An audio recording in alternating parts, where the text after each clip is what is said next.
I believe आप एक बात 50 बार रिपीट कर चुके हो।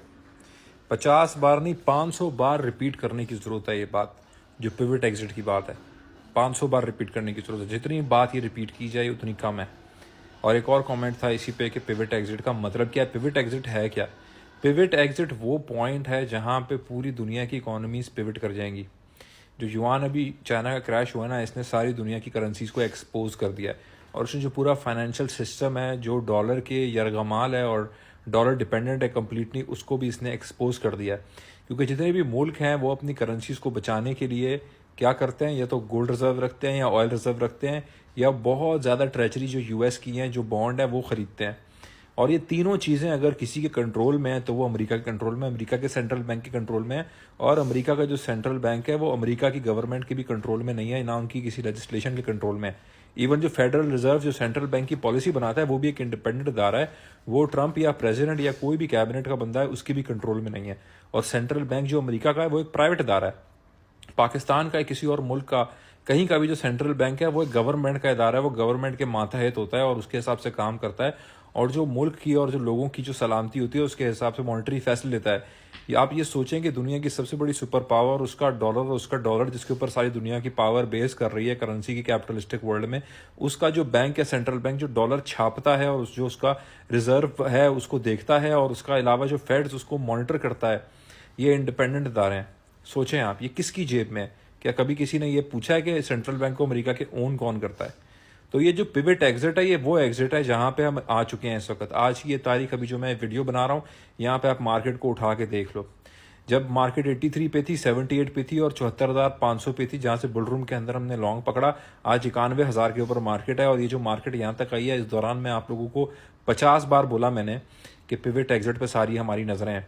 और अब 91,000 पे आ गई है। कहाँ गए सारे जो 80,000 पे हमें 50 पे लेके जा रहे थे, जो कह रहे थे बेयर मार्केट शुरू हो गई है, जो कह रहे थे मार्केट अभी और नीचे जाएगी, जो कह रहे थे कि बिटकॉइन अभी टॉप पे नहीं जाएगा, जो कह रहे थे कि बिटकॉइन दोबारा कभी बुल सपोर्ट को नहीं पकड़ेगा, जो कह रहे थे टीए फेल हो जाएगा, जो कह रहे थे पिवट एग्जिट फेल हो जाएगा, ये वही लॉट या वही लोग तो नहीं थे जो कह रहे थे दिसंबर के अंदर लास्ट एग्जिट नहीं होगा।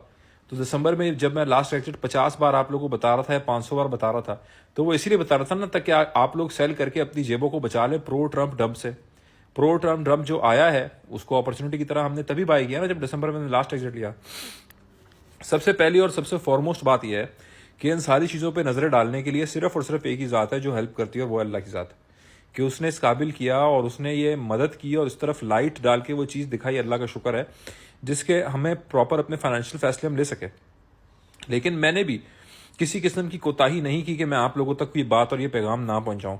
मैंने हर हाल, चाहे कुछ भी हुआ, चाहे कितनी भी तनकीद का फैसला किया, चाहे पिवट एग्जिट का जितना भी मजाक उड़ा, चाहे लोगों को जितने भी सुन सुन के उनका दिमाग खराब हुआ, मैं आप लोगों को हैमर करता रहा इस चीज़ से, क्योंकि ये एक लाइफ टाइम अपॉर्चुनिटी थी जो अब दोबारा शायद हमें ना मिले। जिन प्राइसेस पे ऑर्ड्स लोगों ने खरीद लिया मार्च में, जिन प्राइसेस पे उन्होंने बीटीसी को खरीदा है, शायद दोबारा हमें ना मिले, अनकरीब कभी ना मिले। और अगर मिलेगा तो बड़े अरसे तक वो वहीं फंसा रहेगा। इसलिए मैं ये पिवट एग्जिट की बात करता था। आज बीटीसी 91,000 पे दोबारा, बीटीसी 1,20,000 1,21,000 तक भी जा सकता है। और जाहिर है ऑल्ट्स जो है वो बीटीसी को फॉलो करेंगे। ऑल्ट्स उस तरह सही से फॉलो नहीं करेंगे जिस तरह पहले करते थे, क्योंकि क्या पहले से बहुत ज़्यादा और मार्केट में ज़्यादा है ऑल्ट्स, पहले कम थे।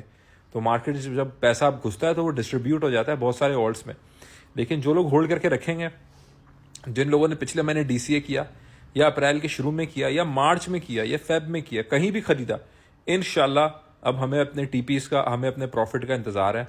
बुल रूम के अंदर हमने इसको एक बहुत ही बेहतरीन अपॉर्चुनिटी समझ के पकड़ा है। आज भी हमारे लॉन्ग के सारे टारगेट्स हिट हो गए हैं बुल रूम के अंदर।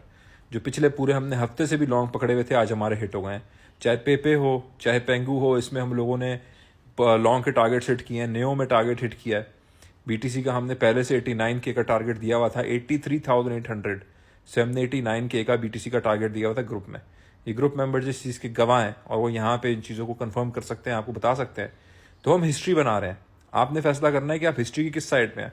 इंशाल्लाह हम नेक नियति से चलेंगे और अल्लाह ताला जो है वो हमारे एनालिसिस में कामयाबी डालेगा, और अल्लाह ताला हमारे एनालिसिस में वहाँ हमें दिखाएगा वो चीज़ें जो हमारे मुनाफे के लिए है, जो हमारे मुनाफे के हक में, और जो हमें नुकसान से बचाएं। कहाँ हैं आज सारे शॉर्टर्स? कहाँ हैं आज सारे बीटीसी को 50,000 पे लेके जाने वाले? कहाँ हैं आज ये बोलने वाले कि वो ट्रेंड टूट गया तो ये ट्रेंड टूट गया? मैं आप लोगों को सिंपल एनालिसिस करके दिखाता रहा, चार्ट सिंपल एनालिसिस करके। कल भी मैंने आपको वीडियो बना के क्या बताया कि यहाँ पे इस लाइन पे हम हैं, ये लाइन हमारी ऊपर है अब, और अब हम बुलिश हैं बहुत ज़्यादा। ये बुल सपोर्ट लाइन है, बुल रन कैंसिल नहीं हुआ। मैं आप लोगों को सिंपल एनालिसिस करके चीज़ें बता रहा हूँ। मार्केट को सिंप्लीफाई करके देखो। जो लोग आपको कॉम्प्लिकेट करके 10,000 बातें बताते हैं, छोड़ो भाई। जो एक डायरेक्शन की एक बात करे आपसे, वो बेशक मेरे से अच्छी 10,000 लोग करने वाले हैं, आप उनको सुने। लेकिन जो आपको एक डायरेक्शन में लगा के रखे और फोकस्ड करके रखे, और चाहे जितना भी आप कुड़ते रहें, वो आपको हैमर करे आपके भले के लिए, वो बंदा चाहता है कि आप कुछ कर जाओ इस मार्केट में और टिके रहो इस मार्केट में। आसान नहीं होगा। ये मार्केट रुलाएगी, ये मार्केट फंसाएगी। ये आप देख रहे हो, इस लाइन से नीचे हमारे 1, 2, 3, 4 हफ्ते गुजरे। 4 हफ्ते बड़े टेंशन वाले थे। जो ट्रेडर्स है, ये 4 हफ्ते जिन्होंने होल्ड करके रखा और जिन्होंने यहाँ बाई किया, उन्होंने इसी तरह बाई किया जिस तरह यहाँ पे लोगों ने बाई किया। कितना फायदा हुआ उनको आगे जाके। इसी तरह ये लोग हैं जिन्होंने ये 2 कैंडल्स को बाय कर लिया है, और हमने इन्हीं कैंडल्स पे ग्रुप में अपने डाले थे ऑल्ट्स, जो हिस्सा है ग्रुप के। ये देख लो, अप्रैल 17 को ये लाइन खींची थी मैंने, और ये लाइन आपको नजर आ रहा है किधर है। ये लाइन आपको क्लियरली नजर आ रही है कि 91,000 के लगभग है, और ये लाइन खींची से मार्केट इधर स्ट्रगल कर रही थी, और ये सिग्नल था। आप देख लो, 89 के हमारा टारगेट था, और उसके बाद ये टारगेट मैं 89 के से 90 के पे ले गया था, और ये लेवरेज था, और ये हम लोगों ने दिया था। तो ये हम लोगों का सिंपल एनालिसिस है जिसपे हम स्टक करके रहे। आज 22 तारीख है। 5-6 दिन के अंदर, विद इन अ वीक, हम लोगों ने इतना मेजर टीपी टारगेट पकड़ा है।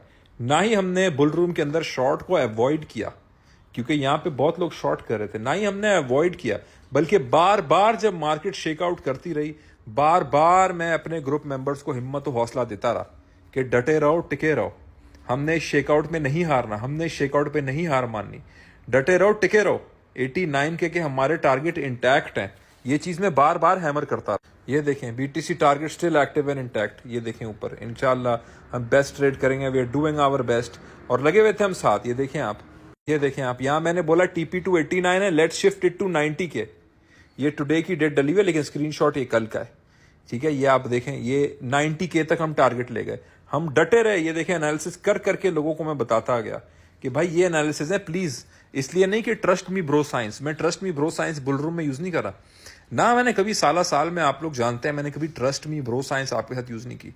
ये सबूत है इन चीजों का, ये हिस्ट्री का हिस्सा रहेगा। चाहे मैं यहाँ बोलूँ कल को ना बोलूँ, ये हिस्ट्री का हिस्सा रहेगा जो लोगों को याद रहेगा। ये याद है, मैंने आप लोगों को तो शेयर किया था कि बीटीसी यहाँ पे आ गया इस लाइन पे। जब ये इस लाइन से आया, इसको तोड़ के नीचे गया है, और उसके बाद फिर बीटीसी ने अपनी डोमिनेंस पकड़ी है। अब देखें, जितने लोगों ने लॉन्ग पकड़ा है, जितने लोगों ने ऑल्सो कम पे बाई किया है, जितने लोगों ने बीटीसी में एंट्रीज ली हैं, या जितने लोगों ने जो है वो अपने आप को शॉर्ट से बचाया है, अगर मेरी वीडियो सुन के उसमें से किसी का फ़ायदा हुआ है, तो मेरी जेब में तो कुछ नहीं जा रहा ना। मैं तो आपसे कुछ नहीं ले रहा, मैं तो कुछ नहीं मांग रहा। मैं तो आपको यही कह रहा हूँ कि आप खुद इन चीज़ों को आइडेंटिफाई करना सीखें और समझें। मैं तभी बुल रूम के अंदर प्रॉपर एनालिसिस के रीज़न डालता हूँ। बहुत लोग ये काम नहीं करेंगे क्योंकि वो नहीं चाहेंगे आप सीखें। उनको ये नहीं होगा कि आप, उनको होगा कि आप हमेशा डिपेंडेंट रहें उनके ग्रुप के सिग्नल पे। लेकिन मेरी क्या कोशिश है भाई कि आप एक दिन इस काबिल, इस लायक हो जाएं कि आपको बुल रन की ज़रूरत ना हो, और आप अपना खुद ही एनालिसिस करके सब करके आप ट्रेडिंग कर रहे हो। ये मेरा गोल है, एम है हर मेंबर के लिए जो बुल रूम में आता है। तभी जब मैं सिग्नल डालता हूँ या मैं एनालिसिस देता हूँ, या जब मैं कह रहा था 83,800, 82,000 तक गई मार्केट, लोगों ने बोला शारिक भाई हमारे लॉन्ग है 83,800 से, हम क्या क्लोज कर दें। मैंने बोला नहीं, मैं नहीं कर रहा, क्योंकि ये मेरा एनालिसिस है। तो साथ में वो एनालिसिस में डालता रहा ग्रुप में कि ये है, ये चार्टिंग है, ये टेक्निकल एनालिसिस है, इसकी वजह से ये चार्ट कह रहे हैं मुझे कि होल्ड करो, तो मैं होल्ड कर रहा हूँ। इसलिए नहीं करो होल्ड के शारिक कह रहा है। ये चार्ट कह रहे हैं, इनकी सुननी है अब सुनो, इनकी नहीं सुननी तो ना सुनो। ये अब आपके ऊपर है, या आपने अपने पैसों से खुद फैसला करना है ना। आप जिम्मेदार हैं, मैच्योर हैं, एडल्ट हैं, आप अपने पैसों से खुद फैसला करेंगे कि आपने कैसे, किस तरह पैसे लगाने हैं। कहीं से भी आप गाइडेंस लो। तो ये मेरा एम रहा है, ये मेरा गोल रहा है। So thank you so much, जज़ाकल्लाह। मजीद मार्केट अपडेट मैं आपको वीडियो बना के बताऊंगा। Thank you.